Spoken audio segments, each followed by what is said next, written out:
Bem-vindos de volta ao Carsportes, o canal onde a história da aviação encontra o poder do combate moderno, e hoje nós vamos mergulhar em uma das maiores histórias de, e se, da aviação militar, o lendário CF-105 Arrow. Essa aeronave nunca entrou em serviço, nunca disparou um míssil em combate e, mesmo assim, em 2026, ela ainda assombra a mente de engenheiros, pilotos e analistas de defesa em todo o mundo. O Avro Canadá CF-105 Arrow foi décadas à frente do seu tempo, um interceptador Mach 2 projetado nos anos 1950 para defender a América do Norte de bombardeiros soviéticos, e se não tivesse sido cancelado, sua evolução poderia ter mudado completamente a forma como países como o Brasil pensam a defesa aérea hoje. O Arrow nasceu no auge da Guerra Fria, quando o Canadá temia ondas de bombardeiros nucleares cruzando o Ártico. A Avro Canadá respondeu com algo extraordinário, um interceptador de asas delta gigantescas, construído quase totalmente com ligas avançadas, impulsionado por motores projetados para levá-lo além de Mach 2 em grande altitude. Mesmo pelos padrões atuais, o tamanho e o desempenho do Arrow ainda impressionam. Ele era mais longo que um F-15, mais pesado que muitos caças bimotor e projetado para subir a taxas que até hoje desafiam jatos modernos. Em termos de 2026, o Arrow ficaria entre um interceptador pesado e um caça multifunção de longo alcance, mais próximo do conceito do MiG-31 do que de um caça leve de combate aproximado. A estrutura do avião era uma obra-prima do pensamento aerodinâmico. A enorme asa delta oferecia excelente estabilidade em alta velocidade e grande volume interno de combustível, perfeito para patrulhas longas sobre distâncias gigantescas.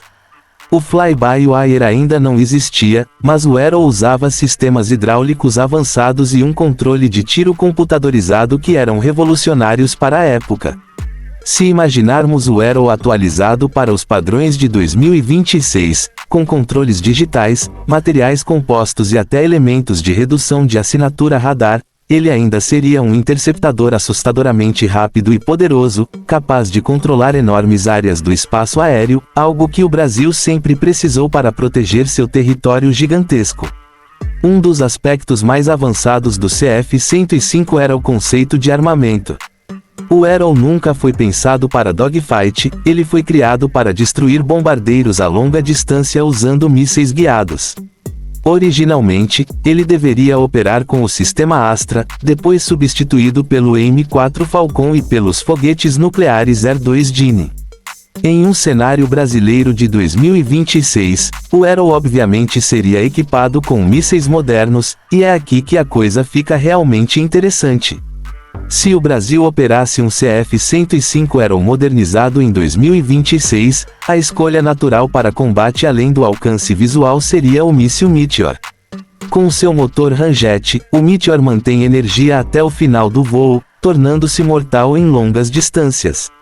O enorme volume interno e os pontos de fixação reforçados do Arrow permitiriam levar 4 ou até 6 Meteors sem penalidade de desempenho. Em termos de performance, essa combinação seria devastadora. Um interceptador Mach 2 lançando um Meteor em grande altitude daria ao míssil uma energia inicial absurda, ampliando sua zona de não escape para distâncias extremas, possivelmente acima de 150 km em condições reais de combate. Para combate de média e curta distância, o orgulho nacional brasileiro, o MA-1B Piranha, se encaixaria perfeitamente.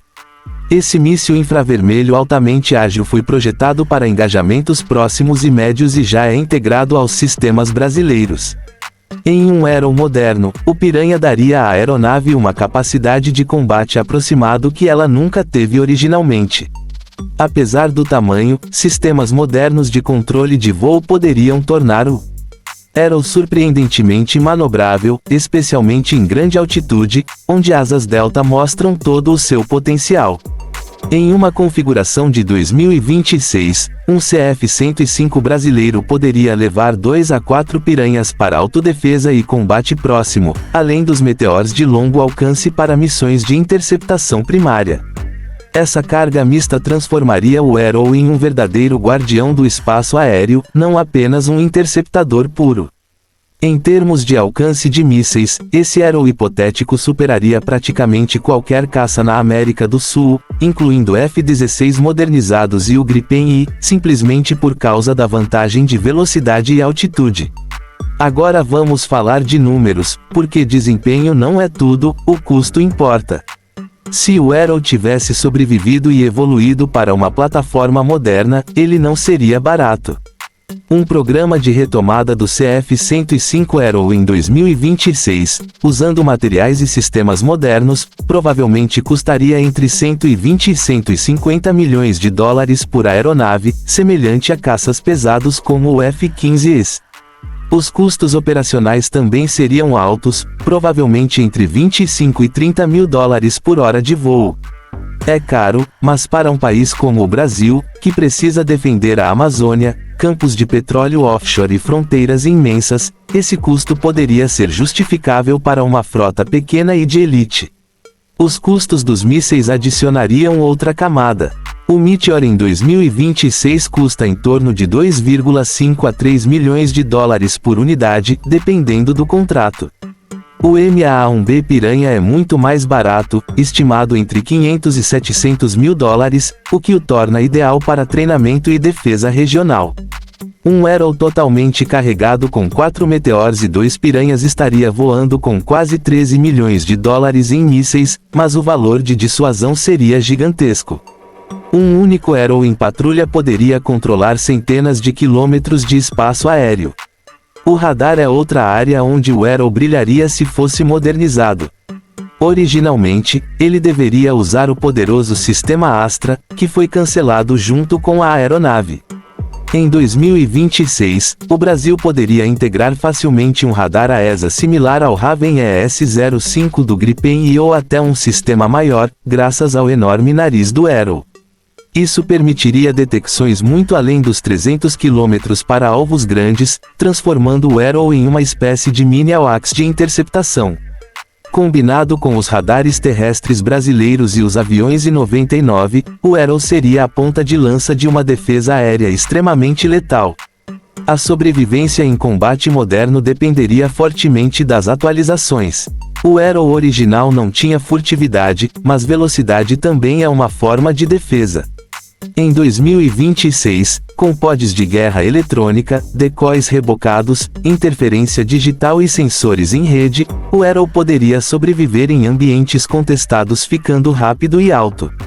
Ele não se esconderia como um F-35, mas superaria em velocidade e subida a maioria das ameaças, sendo perfeito para missões de alerta de reação rápida. Quando comparamos esse CF-105 Arrow hipotético com o Gripen I real do Brasil, a diferença é de filosofia. O Gripen é um caça inteligente, eficiente e multifunção, otimizado para custo e flexibilidade. O Arrow seria um guardião de força bruta, construído para poder, alcance e velocidade. Ele não substituiria o Gripen, ele o complementaria, assumindo missões de interceptação de longo alcance enquanto o Gripen cuidaria de ataque, apoio aéreo aproximado e missões multifunção. Então, por que o Arrow foi cancelado? Política, custos e mudança de doutrina o mataram em 1959, em uma decisão que até hoje dói no orgulho aeroespacial canadense. Mas em 2026, o Arrow vive como símbolo do que acontece quando a ambição da engenharia supera a paciência política. Para o Brasil, imaginar esse avião em serviço é mais do que fantasia, é uma lição. O Arrow prova que uma nação com vontade de inovar pode criar tecnologia de classe mundial, mesmo que a história não permita que ela voe. Se um CF-105 Arrow moderno existisse hoje, armado com mísseis Meteor e Piranha e integrado à defesa aérea em rede do Brasil, ele seria um dos interceptadores mais assustadores do planeta. Rápido, poderoso, caro e raro, seria o tipo de aeronave que você só lança quando algo realmente sério aparece no radar. E é por isso que, mesmo em 2026, o Arrow ainda importa, não como um avião que falhou, mas como um sonho que simplesmente estava à frente do seu tempo. Se você curtiu esse mergulho profundo na história da aviação e nesse cenário moderno de "e se", deixa o like, se inscreve no canal e fica ligado no Carsportes, porque a próxima lenda já está alinhando na pista.